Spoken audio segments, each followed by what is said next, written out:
नमस्कार जय जगन्नाथ आम चैनल को आपण मानकु बहुत बहुत स्वागत। सांग माने 23 जानुआरी 2026 शुक्रवार दिन पड़ुअछि पवित्र बसंत पंचमी बा माता सरस्वती पूजा।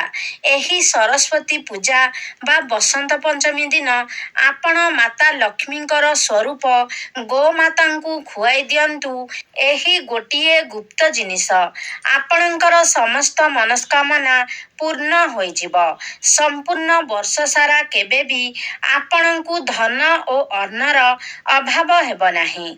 सांग माने चलित वर्ष 2026 बसंत पंचमी को बहुत ही खास माना जाउअछि। काहेकि ना ग्रहरे एक अद्भुत महासंजोग बनिबा पाई जाउअछि। एही दिन मध्य केते प्रकारर जोगर निर्माण हेबाकु जाउअछि। महालक्ष्मी जोग, सिद्धि जोग, ठीक एहीपरि संपूर्ण 62 प्रकारर शुभ जोग निर्माण हेबा पाई जाउअछि। बसंत पंचमी को बहुत ही शुभ दिन बोली माना जाइथाए।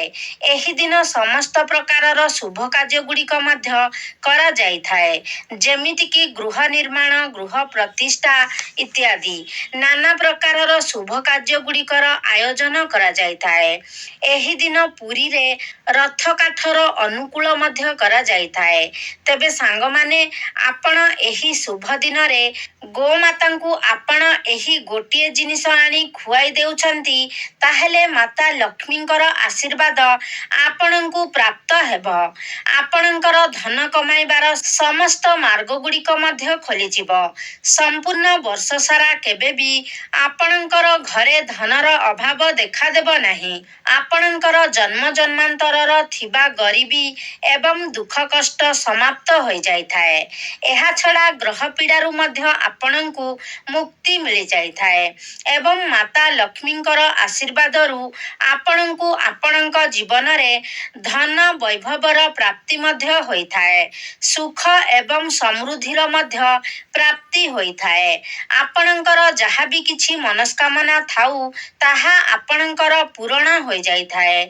आपणंकर जदि चाकरी जनित कौनसी प्रकारर समस्या रहिछि, धन जनित कौनसी समस्या रहिछि, आपणंकर व्यापार वाणिज्य बंद होई जाइछि, प्रेम जीवन रे कौनसी प्रकारर आपणंकर समस्या रहिछि, वैवाहिक जीवन रे आपणंकु कौनसी प्रकारर सफलता प्राप्ति होई पारु नाही, तो समस्त क्षेत्र रे आपणंकु सफलता निश्चय रूप रे प्राप्ति हेब।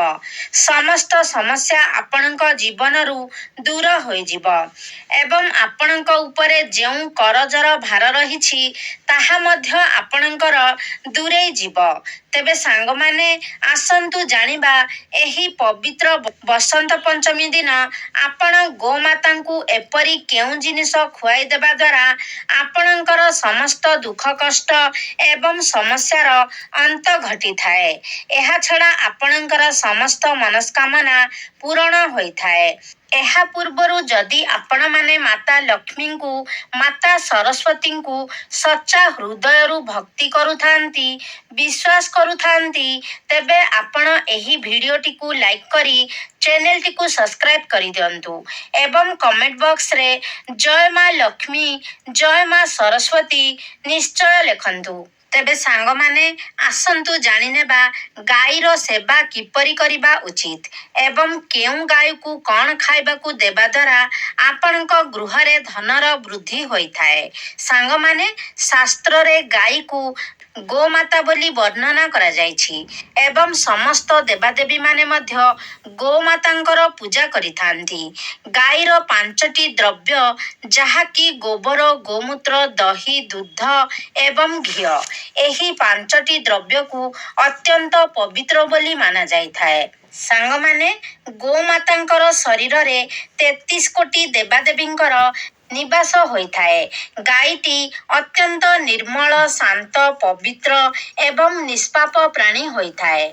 ତ ଚତୁର୍ବେଦରେ ଗାଈକୁ ଆମର ପାଳନ ପୋଷଣ କରୁଥିବା କାମଧେନୁ ମାତା ବୋଲି କୁହାଯାଇଥାଏ। ଗାଈର ଦର୍ଶନ ମାତ୍ରେ ହିଁ ମନୁଷ୍ୟର ହଜାରେ ପାପ ନଷ୍ଟ ହୋଇଯାଇଥାଏ। ସେଥିପାଇଁ ଏହି ନିଷ୍ପାପ ଗୋମାତା ଉପରେ କଦାପି ବି ଅତ୍ୟାଚାର କରିବା ଉଚିତ ନୁହେଁ। ଯେଉଁ ମନୁଷ୍ୟ ବିନା ସ୍ୱାର୍ଥରେ ଗୋମାତାଙ୍କର ସେବା କରିଥାଏ, ସେହି ମନୁଷ୍ୟକୁ ଜୀବନରେ ସମସ୍ତ ପ୍ରକାରର ସୁଖ ସୁବିଧା ପ୍ରାପ୍ତ ହୋଇଥାଏ ଏବଂ ମୃତ୍ୟୁ ପରେ ସେହି ବ୍ୟକ୍ତିଙ୍କୁ ଗୋଲୋକ ମଧ୍ୟ ପ୍ରାପ୍ତ ହୋଇଥାଏ। ଯେଉଁ ନାରୀ ଗୃହରେ ବନାଯାଇଥିବା ପ୍ରଥମ ରୁଟିଟିକୁ ଗାଈକୁ ଖୁଆଇଥାଏ, ସେହି ନାରୀ ସାରା ଜୀବନ ଅହ୍ୟ ସୁଲକ୍ଷଣୀ ହୋଇ ରହିଥାଏ। ତାର ସିନ୍ଦୁରକୁ ସର୍ବଦା ଭଗବାନ ରକ୍ଷା କରିଥାନ୍ତି। ଯେଉଁ ବ୍ୟକ୍ତି ଗାଈଠାରୁ ପ୍ରାପ୍ତ ପଞ୍ଚଦ୍ରବ୍ୟକୁ ନିଜ ଘରେ ସର୍ବଦା ରଖିଥାଏ, ସେହି ଗୃହରେ ଦୁଃଖ କଷ୍ଟ କେବେ ବି ପ୍ରବେଶ କରିପାରି ନଥାଏ ଏବଂ ଯେଉଁ ବ୍ୟକ୍ତି ପ୍ରତ୍ୟେକ ଦିନ ଗୋମାତାଙ୍କର କିଛି ନା କିଛି ସେବା କରିଥାଏ, ସେ ବ୍ୟକ୍ତି ଅତ୍ୟନ୍ତ ପୁଣ୍ୟଶାଳୀ ହୋଇଥାନ୍ତି। ଶାସ୍ତ୍ରରେ ଗୋମାତାଙ୍କୁ ମା ଲକ୍ଷ୍ମୀଙ୍କର ସ୍ୱରୂପ ବୋଲି ମାନା ଯାଇଥାଏ। ସେଥିପାଇଁ ଗୋମାତାଙ୍କର ପୂଜା କରିବା ଦ୍ୱାରା ଆପଣଙ୍କର ଜୀବନରୁ ଦରିଦ୍ରତା ଦୂର ହୋଇଯାଇଥାଏ। ପ୍ରାଚୀନ କାଳରୁ ହିଁ ଗୋମାତାଙ୍କର ସେବା କରିବାର ପରମ୍ପରା ରହିଆସିଛି ଏବଂ ପ୍ରାଚୀନ କାଳରେ ମୁନି ଋଷିମାନେ ମଧ୍ୟ ନିଜର କୁଟୀରରେ ଗୋମାତାଙ୍କୁ ରଖି ତାଙ୍କର ସେବା କରୁଥିଲେ ଏବଂ ପ୍ରାଚୀନ କାଳରେ ରାଜା ମହାରାଜା ମାନେ ମଧ୍ୟ ଗୋଦାନ କରୁଥିଲେ, କାରଣ ଗୋଦାନ କରିବା ଦ୍ୱାରା ଅନେକ ଜନ୍ମର ପାପ ନଷ୍ଟ ହୋଇଯାଇଥାଏ ଏବଂ ମନୁଷ୍ୟକୁ ମୋକ୍ଷ ପ୍ରାପ୍ତ ହୋଇଥାଏ। ଶାସ୍ତ୍ରରେ ବର୍ଣ୍ଣନା ରହିଛି ଯେ ଯଦି ଆପଣ ସକାଳୁ ଉଠି ପ୍ରଥମେ ଗୋମାତାଙ୍କର ଦର୍ଶନ କରନ୍ତି, ତେବେ ଆପଣଙ୍କୁ ଅନେକ ପୁଣ୍ୟ ପ୍ରାପ୍ତି ହୋଇଥାଏ ଏବଂ ସକାଳୁ ଯଦି ଆପଣ ଗୋବରର ଦର୍ଶନ କରନ୍ତି, ତେବେ ଆପଣଙ୍କୁ ଲକ୍ଷ୍ମୀ ପ୍ରାପ୍ତି ହୋଇଥାଏ। ଯଦି ଆପଣ କୌଣସି କାର୍ଯ୍ୟରେ ଯାଉଛନ୍ତି ଏବଂ ଗଲାବେଳେ ଆପଣଙ୍କ ବାଟରେ ଗୋମାତାଙ୍କର ଦର୍ଶନ ହେଉଛି କିମ୍ବା ଆପଣଙ୍କର ସାମ୍ନାରେ ଗୋମାତା ଚାଲି ଯାଉଛନ୍ତି, ତେବେ ସେହି କାର୍ଯ୍ୟରେ ନିଶ୍ଚୟ ଭାବରେ ଆପଣଙ୍କୁ ସଫଳତା ମିଳିଥାଏ। ଯଦି ଆପଣଙ୍କର କୁଣ୍ଡଳୀରେ ପିତୃଦୋଷ ରହିଥାଏ, ତେବେ ଅନ୍ୟ ଉପାୟ ଗୁଡ଼ିକ ସହିତ ଆପଣ ଯଦି ପ୍ରତ୍ୟେକ ଦିନ ଗୋମାତାଙ୍କୁ ରୁଟି ଏବଂ କିଛି ଘାସ ଖାଇବାକୁ ଦିଅନ୍ତି, ତେବେ ଆପଣଙ୍କ କୁଣ୍ଡଳୀ ପିତୃଦୋଷରୁ ମୁକ୍ତ ହୋଇଥାଏ ଏବଂ ଆପଣଙ୍କୁ ପିତୃ ଆଶୀର୍ବାଦ ପ୍ରାପ୍ତି ହୋଇଥାଏ। ଏବଂ ଯଦି ଆପଣଙ୍କର ଜାତକରେ ଶନି ଦୋଷ ଲାଗିଛି କିମ୍ବା ଆପଣଙ୍କର କୁଣ୍ଡଳୀରେ ଶନି ନୀଚ ସ୍ଥିତିରେ ରହିଛନ୍ତି, ତେବେ ଆପଣ ପ୍ରତ୍ୟେକ ଶନିବାର ଦିନ କଳା ରଙ୍ଗର ଗାଈକୁ ରୁଟି ଏବଂ ଚାରା ଖାଇବାକୁ ଦିଅନ୍ତୁ। ଏହା ସହିତ ଗୋମାତାଙ୍କର ପୂଜା ମଧ୍ୟ କରନ୍ତୁ।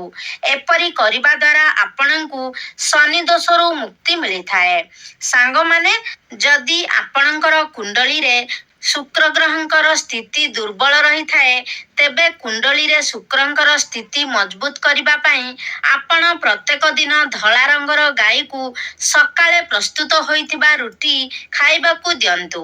ଏପରି କରିବା ଦ୍ୱାରା ଆପଣଙ୍କର କୁଣ୍ଡଳୀରେ ଶୁକ୍ର ଗ୍ରହଙ୍କର ସ୍ଥିତି ମଜବୁତ ହୋଇଥାଏ ଏବଂ ଯଦି ଆପଣଙ୍କର କୁଣ୍ଡଳୀରେ ବୁଧ ଗ୍ରହ ଖରାପ ସ୍ଥିତିରେ ରହିଛନ୍ତି କିମ୍ବା ଦୁର୍ବଳ ଅବସ୍ଥାରେ ରହିଛନ୍ତି, ତେବେ ଆପଣ ପ୍ରତ୍ୟେକ ବୁଧବାର ଦିନ ଗୋମାତାଙ୍କୁ ସବୁଜ ଚାରା ଖାଇବାକୁ ଦିଅନ୍ତୁ। ଏପରି କରିବା ଦ୍ୱାରା ଆପଣଙ୍କର କୁଣ୍ଡଳୀରେ ବୁଧ ଗ୍ରହଙ୍କର ସ୍ଥିତି ଠିକ୍ ହୋଇଯାଇଥାଏ। ଯଦି ଆପଣଙ୍କର କୁଣ୍ଡଳୀରେ ମଙ୍ଗଳଙ୍କର ସ୍ଥିତି ଖରାପ ରହିଛି ଏବଂ ଏହି କାରଣରୁ ଆପଣଙ୍କୁ ଅନେକ ଗୁଡ଼ିଏ ସମସ୍ୟାର ସମ୍ମୁଖୀନ ହେବାକୁ ପଡ଼ୁଛି, ତେବେ ଆପଣ ଲାଲ ରଙ୍ଗର ଗାଈର ସେବା କରନ୍ତୁ। ବିଶେଷ କରି ମଙ୍ଗଳବାର ଦିନ ବିଶେଷ ରୀତିରେ ଗୋଟେ ଲାଲ ରଙ୍ଗର ଗାଈର ଆପଣ ସେବା ଶୁଶ୍ରୂଷା କରନ୍ତୁ ଏବଂ ମଙ୍ଗଳବାର ଦିନ ଆପଣ ଲାଲ ରଙ୍ଗର ଗାଈକୁ ଗୁଡ଼ ଏବଂ ଚଣା ଖାଇବାକୁ ଦିଅନ୍ତୁ। ଏପରି କରିବା ଦ୍ୱାରା ଆପଣଙ୍କର ଜାତକରେ ମଙ୍ଗଳଙ୍କର ସ୍ଥିତି ଠିକ୍ ହୋଇଯାଇଥାଏ ଏବଂ ମଙ୍ଗଳ ଆପଣଙ୍କୁ ଶୁଭ ଫଳ ପ୍ରଦାନ କରିଥାଏ। ତେବେ ଯଦି ଆପଣଙ୍କର କୁଣ୍ଡଳୀରେ ବୃହସ୍ପତିଙ୍କର ସ୍ଥିତି ଖରାପ ରହିଥାଏ, ତେବେ ବୃହସ୍ପତିଙ୍କର ସ୍ଥିତିକୁ ଠିକ୍ କରିବା ପାଇଁ ଆପଣ ରୁଟି ଉପରେ ଗୁଡ଼ ଏବଂ ଚଣା ରଖି ଗାଈକୁ ଖୁଆନ୍ତୁ। ଏପରି କରିବା ଦ୍ୱାରା ଆପଣଙ୍କ କୁଣ୍ଡଳୀରେ ବୃହସ୍ପତିଙ୍କର ସ୍ଥିତି ଠିକ୍ ହୋଇଯାଇଥାଏ। ବୃହସ୍ପତିଙ୍କୁ ମାଙ୍ଗଳିକ ଗ୍ରହ ବୋଲି କୁହାଯାଏ। ବୃହସ୍ପତି ଆପଣଙ୍କର ଜୀବନରେ ସମସ୍ତ ପ୍ରକାରର ମାଙ୍ଗଳିକ କାର୍ଯ୍ୟ ଉପରେ ପ୍ରଭାବ ପକାଇଥାନ୍ତି।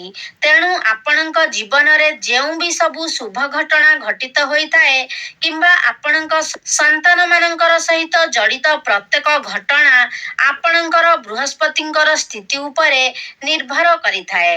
ତେଣୁ ବୃହସ୍ପତି କୁଣ୍ଡଳୀରେ ଭଲ ସ୍ଥିତିରେ ରହିବା ଆପଣଙ୍କ ଜୀବନ ପାଇଁ ଅତ୍ୟନ୍ତ ଗୁରୁତ୍ୱପୂର୍ଣ୍ଣ ହୋଇଥାଏ। ସାଙ୍ଗମାନେ, ଯଦି ଆପଣଙ୍କ ଗୃହରେ ସଦାସର୍ବଦା ଅଶାନ୍ତି ଲାଗି ରହୁଛି, ତେବେ ଆପଣ ନିଜ ଘର ଭିତରେ ଗୋବରର ଘଷି ଜଳାଇବା ଉଚିତ ଏବଂ ସେହି ଘଷିର ଧୂଆଁକୁ ଆପଣ ଆପଣଙ୍କ ଘରର ପ୍ରତ୍ୟେକ ରୁମ୍ରେ ବୁଲାଇ ଆଣନ୍ତୁ। ଏହାଦ୍ୱାରା ଆପଣଙ୍କ ଘରର ସମସ୍ତ ନକାରାତ୍ମକ ଉର୍ଜା ଗୁଡ଼ିକ ନଷ୍ଟ ହୋଇଯାଇଥାଏ ଏବଂ ସକାରାତ୍ମକ ଉର୍ଜାର ସଞ୍ଚାର ହୋଇଥାଏ। ଗାଈର ଦୁଧ, ଦହି, ଘିଅ, ଗୋବର ଏବଂ ଗୋମୂତ୍ର ଏହି 5ଟି ଦ୍ରବ୍ୟର ମିଶ୍ରଣରେ ପଞ୍ଚଗବ୍ୟ ବନାଯାଏ। ଏହାକୁ ପଞ୍ଚଗବ୍ୟ ବୋଲି ମଧ୍ୟ କୁହାଯାଇଥାଏ ଏବଂ ଏହା ପାପନାଶକ ହୋଇଥାଏ। ସାଙ୍ଗମାନେ, ଯଦି ଆପଣଙ୍କ ମୁଖ୍ୟ ଦ୍ୱାର ନିକଟକୁ ଗୋମାତା ଆପେ ଆପେ ଆସନ୍ତି, ତେବେ ଆପଣ ତାକୁ ଖରାପ ବ୍ୟବହାର ନ ଦେଖାଇ ଆପଣ କିଛି ନା କିଛି ଖାଇବାକୁ ଦିଅନ୍ତୁ। ବିଶେଷ କରି ଆପଣ ଯଦି ପାରୁଛନ୍ତି, ଗୋମାତାଙ୍କୁ ରୁଟି ଖୁଆନ୍ତୁ। ଏପରି କରିବା ଦ୍ୱାରା ଆପଣଙ୍କୁ ସୌଭାଗ୍ୟ ପ୍ରାପ୍ତି ହୋଇଥାଏ। କିନ୍ତୁ ଭୁଲରେ ମଧ୍ୟ ଆପଣ ଗାଈକୁ ଖରାପ ବ୍ୟବହାର ଦେଖାଇ ଘଉଡ଼ାଇ ଦିଅନ୍ତୁ ନାହିଁ। କାରଣ ଗାଈ ଯଦି ଆପଣଙ୍କ ଘରୁ ମନ ଦୁଃଖରେ ଫେରିଆସେ, ଉଦାସ ହୋଇ ଫେରିଆସେ, ତେବେ ଆପଣଙ୍କ ଗୃହରୁ ମା ଲକ୍ଷ୍ମୀ ମଧ୍ୟ ଚାଲି ଆସିଥାନ୍ତି। ଆପଣଙ୍କ ଗୃହକୁ ମା ଲକ୍ଷ୍ମୀ ପରିତ୍ୟାଗ କରିଦେଇଥାନ୍ତି। ପ୍ରତ୍ୟେକ ଦିନ ଘରର ନାରୀମାନେ ଗାଈ ପାଇଁ ଏକ ରୁଟି ବନାଇବା ଉଚିତ ଏବଂ ସେହି ରୁଟିଟିକୁ ଶ୍ରଦ୍ଧାପୂର୍ବକ ଗାଈକୁ ଖାଇବାକୁ ଦେବା ଉଚିତ। ଏହାଦ୍ୱାରା ଆପଣଙ୍କୁ ଗୋମାତାଙ୍କର ଆଶୀର୍ବାଦ ପ୍ରାପ୍ତି ହୋଇଥାଏ ଏବଂ ଆପଣଙ୍କର ମନସ୍କାମନା ମଧ୍ୟ ପୂରା ହୋଇଥାଏ। ମାତ୍ର କିଛି ଲୋକ ଗୋମାତାକୁ ବାସି ଖାଦ୍ୟ, ଖରାପ ହୋଇଯାଇଥିବା ଖାଦ୍ୟ ଏବଂ ଅଇଁଠା ଖାଦ୍ୟ ମଧ୍ୟ ଖୁଆଇ ଦେଇଥାନ୍ତି। ଏହାକୁ ଶାସ୍ତ୍ରରେ ମହାପାପ ବୋଲି ବର୍ଣ୍ଣନା କରାଯାଇଛି।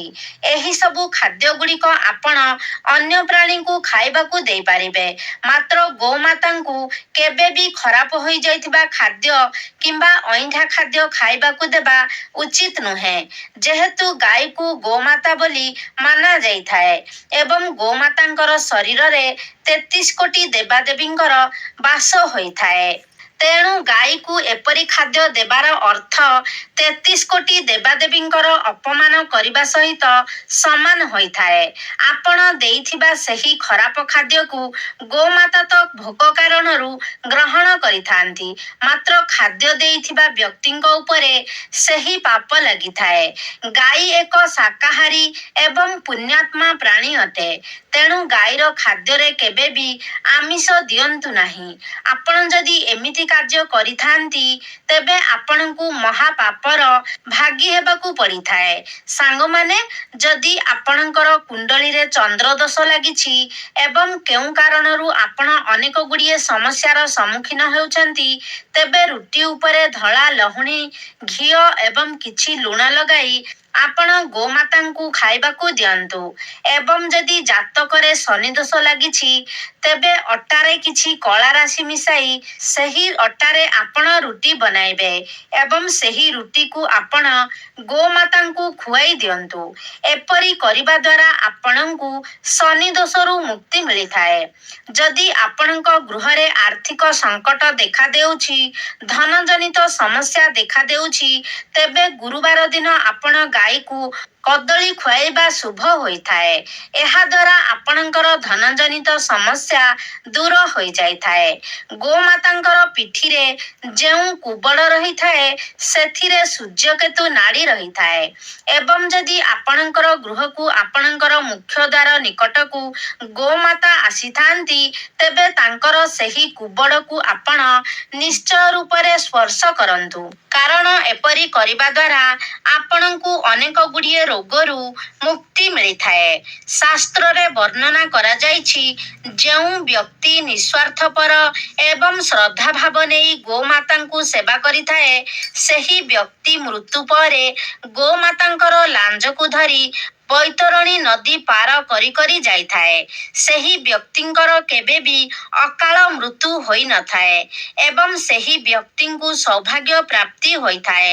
ଯଦି ଆପଣଙ୍କୁ ଦୁର୍ଭାଗ୍ୟ ପିଛା ଛାଡ଼ୁନାହିଁ, ସର୍ବଦା ପ୍ରତ୍ୟେକ କାର୍ଯ୍ୟରେ ଆପଣଙ୍କୁ ବିଫଳତା ହିଁ ହାତ ଲାଗୁଛି, ତ ଆପଣ ହାତରେ ଗୁଡ଼ ରଖି ଗୋମାତାଙ୍କୁ ଚଟାନ୍ତୁ। ଏପରି କରିବା ଦ୍ୱାରା ଆପଣଙ୍କର ଶୋଇ ରହିଥିବା ଭାଗ୍ୟ ଜାଗ୍ରତ ହୋଇଥାଏ ଏବଂ ଆପଣଙ୍କ ପ୍ରତ୍ୟେକ କାର୍ଯ୍ୟରେ ଆପଣଙ୍କ ଭାଗ୍ୟର ସାଥ ମିଳିଥାଏ। ଆପଣ ଯଦି ଗୋମାତାଙ୍କୁ ରାଶି ଲଡୁ କିମ୍ବା ରାଶିରେ ପ୍ରସ୍ତୁତ କୌଣସି ବି ଦ୍ରବ୍ୟ ଖାଇବାକୁ ଦିଅନ୍ତି ତେବେ ଆପଣଙ୍କୁ ଅଖଣ୍ଡ ସୌଭାଗ୍ୟ ପ୍ରାପ୍ତି ହୋଇଥାଏ। ତେବେ ସାଙ୍ଗମାନେ, ଏହି ବସନ୍ତ ପଞ୍ଚମୀ ଦିନ ବା ସରସ୍ୱତୀ ପୂଜା ଦିନ ଆପଣ ଗୋମାତାଙ୍କୁ ଏହି ଜିନିଷ ଗୁଡ଼ିକ ମଧ୍ୟରୁ ଯେକୌଣସି ଗୋଟିଏ ଜିନିଷ ଖୁଆଇ ଦିଅନ୍ତୁ। ନିଶ୍ଚୟ ଭାବରେ ଆପଣଙ୍କର ସମସ୍ତ ମନସ୍କାମନା ପୂର୍ଣ୍ଣ ହୋଇଯିବ। ତ ସାଙ୍ଗମାନେ, ଆଶା କରୁଛି ଆଜିର ଭିଡ଼ିଓଟି ଆପଣମାନଙ୍କୁ ନିଶ୍ଚିତ ଭାବରେ ଭଲ ଲାଗିଥିବ। ଯଦି ଭଲ ଲାଗିଛି ତାହେଲେ ଲାଇକ୍ କରନ୍ତୁ, ସେୟାର କରନ୍ତୁ।